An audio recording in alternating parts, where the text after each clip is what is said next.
All right, sir, is your name David Lee Cripe? Yes, sir. Okay. All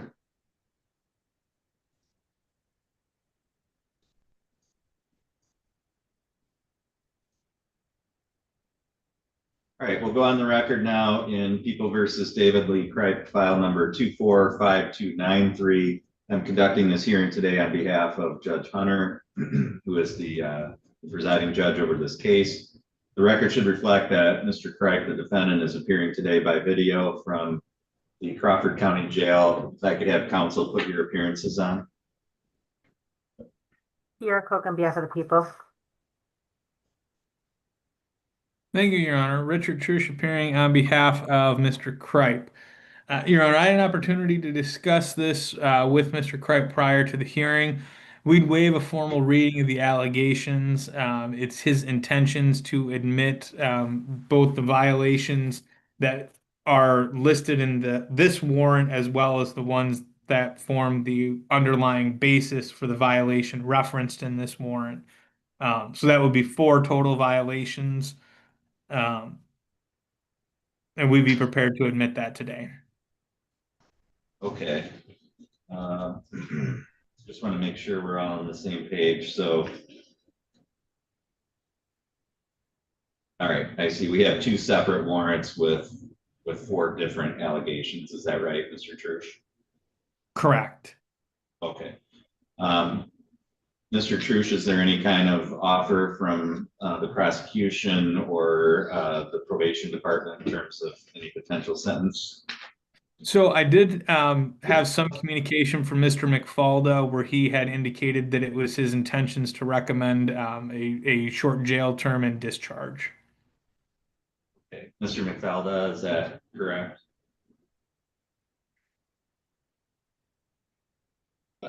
Yeah, Judge, I would be recommending. I offered if he pled to all 4 of the technical violations, that I would be recommending a jail term and discharge from probation. Okay. Ms. Koch, do the people have any objection to that? Okay. Mr. Trush, does your client want to proceed with sentencing today? My expectation was that the court was likely going to want to set it out because it's Judge Hunter's case. However, if we could proceed today, we would not be opposed to it. Okay. All right. Mr. Cripe, have you been able to hear everything that we've all said here today? Yes, sir. Have you had a chance to talk to Mr. Trush about that? Yes, sir. Is that how you wanted to go forward today? Yes. Okay. Can you raise your right hand, please? Do you solemnly swear or affirm the testimony you're about to give will be the truth, the whole truth, and nothing but the truth, so help you God? Yes, sir. Thank you. You can lower your hand. Mr. Cripe, you understand that you do have the right to have a hearing as to whether or not you violated your probation? Yes. And you understand that if you plead guilty to these violations today, you'll be giving up the right to have that hearing? Yes. Okay. And Mr. McFalda, would these be the first technical violations? Yes, Judge. Okay. So Mr. Cripe, because these are technical probation violations, the maximum penalty you could face would be up to 30 days in 15 days in jail as to each of these alleged violations. Do you understand that? Yes. Judge, I'm not sure if that's correct. I believe with 4 technical violations, he'd be subject to the maximum penalty. Okay. Mr. Trush, would you agree with that?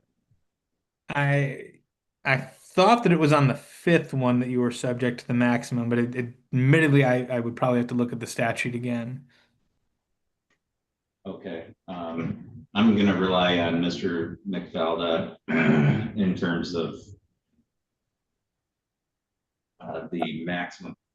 Go ahead. I have my information here. It says 4th or subsequent violation is the maximum. Okay. All right, so Mr. Kripe, what that means is that you could face the maximum possible penalty on your underlying charge, which is possession of a narcotic, and that is up to 4 years. Do you understand that?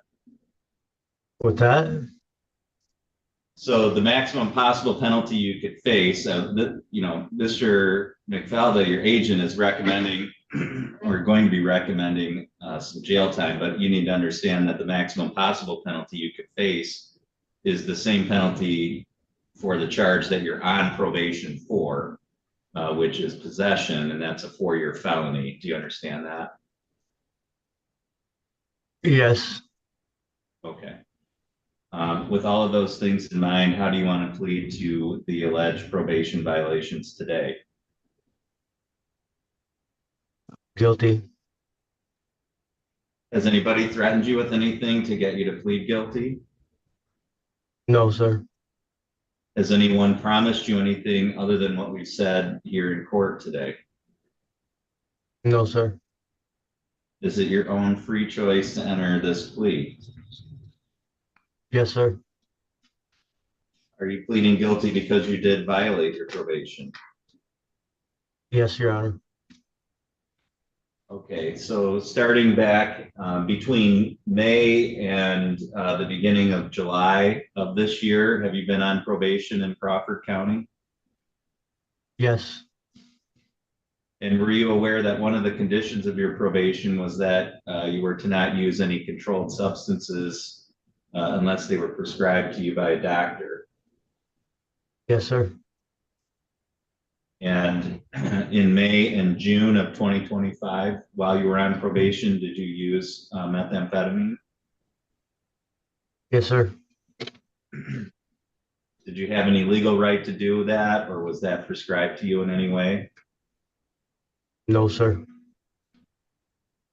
During that period of time, were you also aware that one of the conditions of your probation was that you were to report to your probation agent when instructed, and that you were to appear for any court hearings relating to your probation? Yes, sir. And did you fail to do those things on or about July 2nd and July 7th of this year? Yes, sir. All right, thank you. The court finds that the plea is knowing, voluntary, and accurate. The court is satisfied there's a factual basis to support a finding that Mr. Kripe did violate his probation as alleged in all 4 counts. The court will accept the guilty plea. Mr. Kripe, because I'm not the presiding judge on your case, you would have the right to have sentencing at a later date with Judge Hunter as your sentencing judge. Because there's jail time recommended, you also have the right to have an updated pre-sentence report done and presented to the judge, and you would have a chance to review that prior to sentencing as well.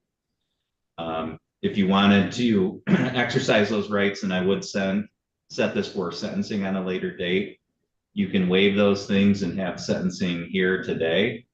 Do you know how you'd like to proceed, or would you like to talk to Mr. Trush some more about that? Can I talk to Mr. Truth some more about that, please? Okay, so I'm going to put you in a breakout room with him so that you can have a confidential conversation about that. Thank you. If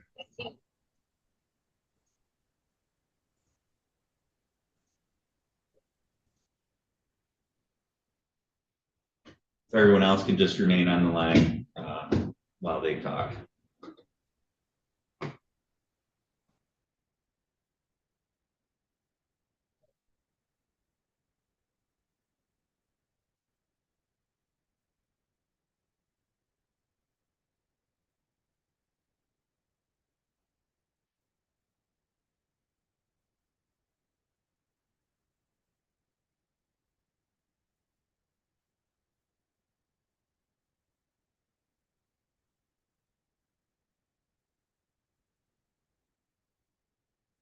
Judge, are you still there?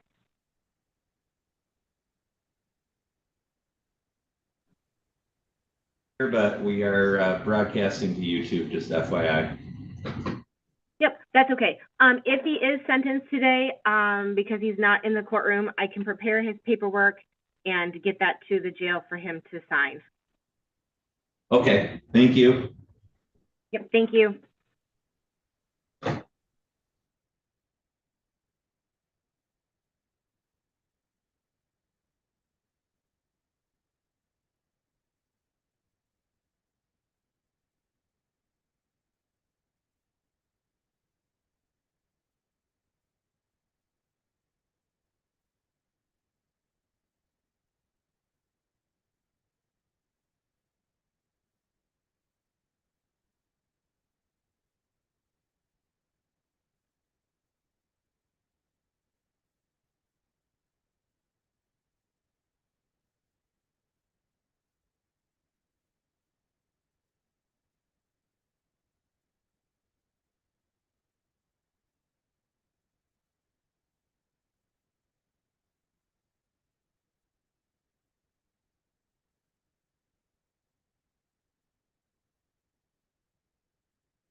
Okay, we're ready to go back on the record. Mr.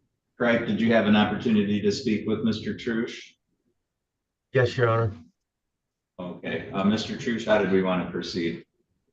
I explained to him that he does have a right to have that, the updated PSI prepared, as well as to have Judge Hunter preside over the sentencing.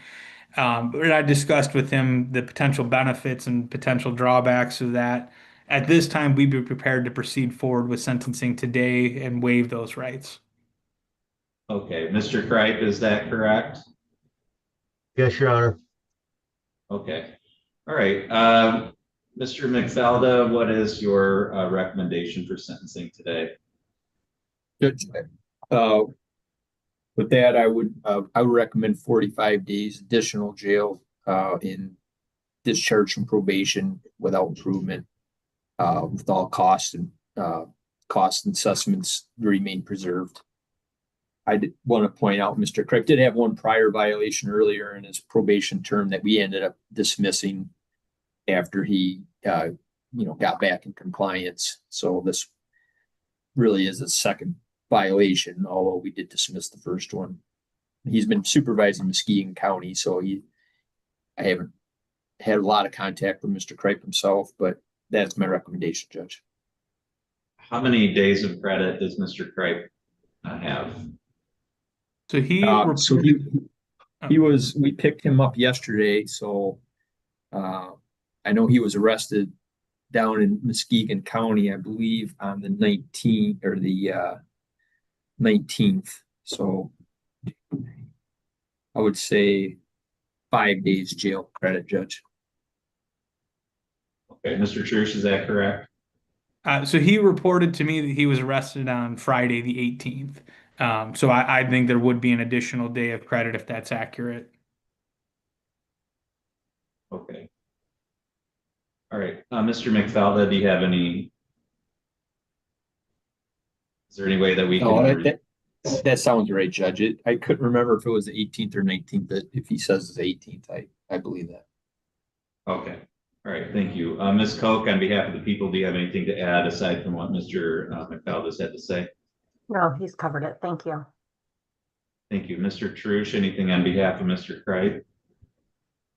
Your Honor, I would just suggest to the court, I think a short jail sentence would seem appropriate. I would suggest to the court, something more in line with 30 days as opposed to 45 would seem like an appropriate sanction here. Discharge from probation would also seem appropriate. Thank you. Thank you. Mr. Cripe, is there anything you wanted to say today? No, sir. All right, thank you. So obviously, Mr. Cripe, this is my first time meeting you. I didn't preside on this case, so I don't have a lot of factual background information about you or your circumstances.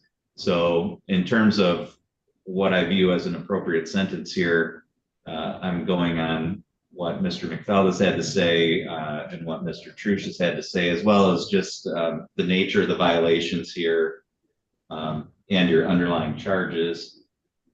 There's some concerning circumstances here. The fact that you didn't report and didn't appear, even though you were being supervised in a different jurisdiction, that makes it more difficult for Crawford County and Mr. McFalda to be able to locate you and find out where you are when he has to go through a different agency there in Muskegon. It's also concerning to me that your underlying charge was possession of controlled substances, and 2 of these violations involve the use of controlled substances, which again, I think is an aggravating factor, given that the purpose of probation here is for you to remain clean and sober. Looking at the maximum possible penalties in this case, and the recommendation, I do think it's appropriate, given the nature and the number of your violations. I think that a harsher penalty isn't necessary because you are admitting to those violations here today. You're taking responsibility for your conduct. But I also think that a lesser penalty would not serve the interests of justice in terms of enforcing the terms of probation. So I think 45 days is a reasonable balance between those 2 things and takes both of those factors into account. So the court is going to sentence you to 45 days in the Crawford County Jail. You do have credit for 6 days served. The court will discharge you unsuccessfully from probation and preserve any outstanding fines and costs. You do have the ability to seek an appeal of this sentence, and we're going to get you today, Mr. Craig, some papers there at the jail which explain to you what your appeal rights are, as well as how to request a court-appointed attorney to help you with any appeal of that sentence. Mr. McFalda, is there anything else that we need to address for the record today?